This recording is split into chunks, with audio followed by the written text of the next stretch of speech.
আসসালামু আলাইকুম আফুরা ভাইয়ারা কিতা হরুন বালা আছেন সবাই আল্লাহর রহমতে আমি বালা আছি। আর একটা নতুন রেসিপি নিয়ে আপনাদের মাঝে আবারও হাজির হয়ে গেলাম। এত সুন্দর ডিজাইনার পিঠাটা দিতে পারবেন আর ঝামেলা মনে করবেন না। পিঠা তো অনেকেরই খাইতে মন চায়, কিন্তু ঝামেলা মনে করে পিঠা তৈরি হয় না। আমি সিদ্ধ চাউলে শুকনা গুঁড়ি নিছি পরিমাণ মতন, স্বাদ অনুযায়ী লবণ দিয়া গরম পানি দিয়া একটা ব্যাটার তৈরি হইয়া নিবেন। আপনারা চাইলে আতপ চাউলে শুকনা গুঁড়ি বা আটা ময়দা দিয়েও এই পিঠাটা তৈরি হইয়া নিতে পারেন। আর পিঠাটা ঝামেলা মনে করবেন না, কম সময়ে তৈরি করা যায়। পিঠাটার ডুটারে সেলে নেবেন, সেলে নিলে পরে দানা দানা ভাবটা আছে না, সেটা থাকবে না। সেটা না থাকলে পিঠাটা অনেক সুন্দর তৈরি করতে পারবেন।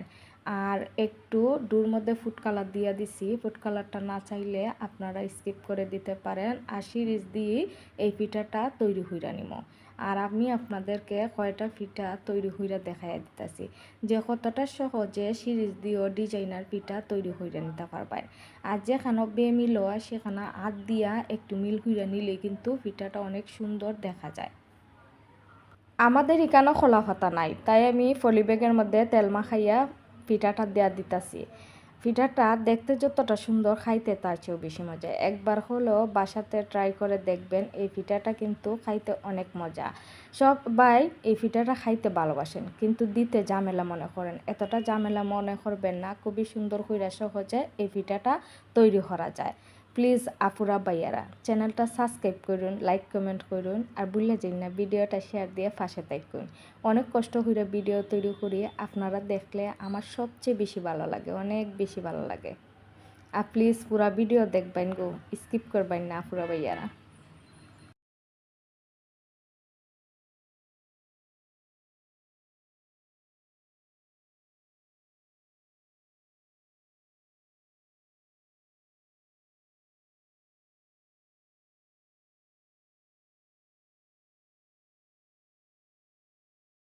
একটা ছোট্ট গ্রামে থাকত রহিম নামের এক গরিব মানুষ।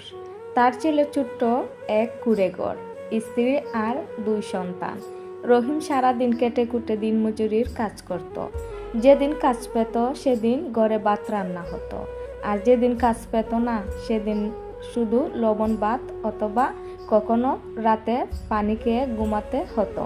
তার ছেলে রুবেল স্কুলে খুব ভালো পড়াশোনা করত, কিন্তু বইয়ের খরচ, স্কুল ফি, জামা কাপড় জোগাড় করতে গিয়ে রহিমের অবস্থা আরও খারাপ হয়ে যেত।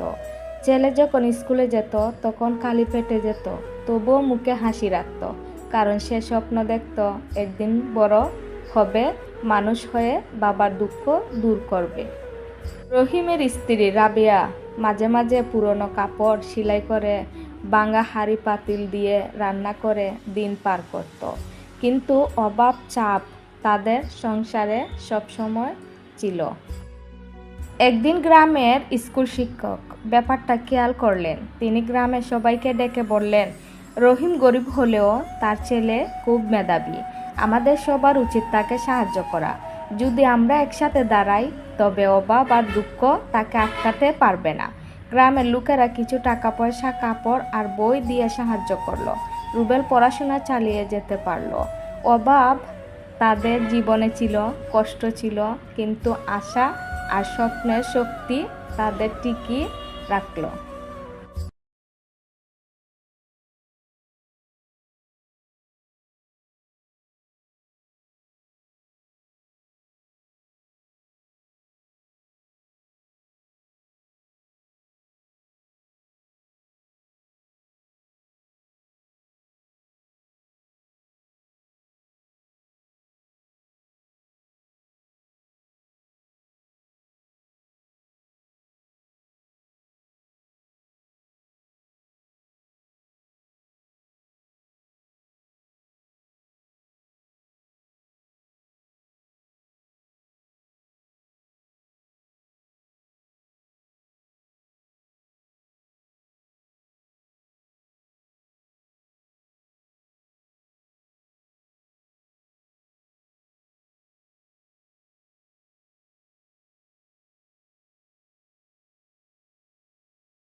আমি চুলাতে ফাতিল বসাই নিছি, ফাতিলের মধ্যে পানি দিয়ে দিছি, পানিতে বলক চলে আসলে পিঠাটা দিয়ে দেবো সিদ্ধ দেওয়ার জন্য।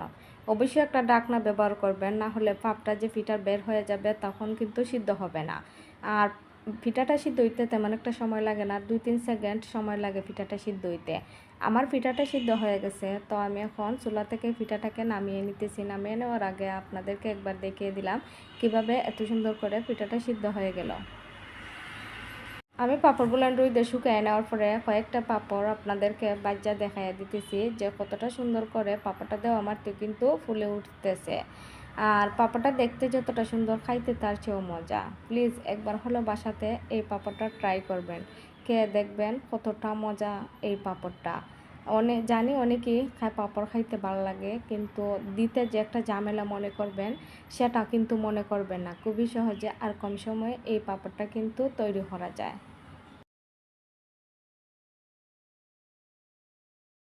আমি অনেকগুলো পিঠা বাজ্যা নিয়েছি। পিঠার মধ্যে একটু মিষ্টি জাতীয় জিনিস অ্যাড করলে পিঠাটা খাইতে বেশি ভালো লাগে। আর পিঠাটা কতটা মচমচে দেখেন, একটা ভাঙ্গে আপনাদেরকে দেখিয়ে দিলাম।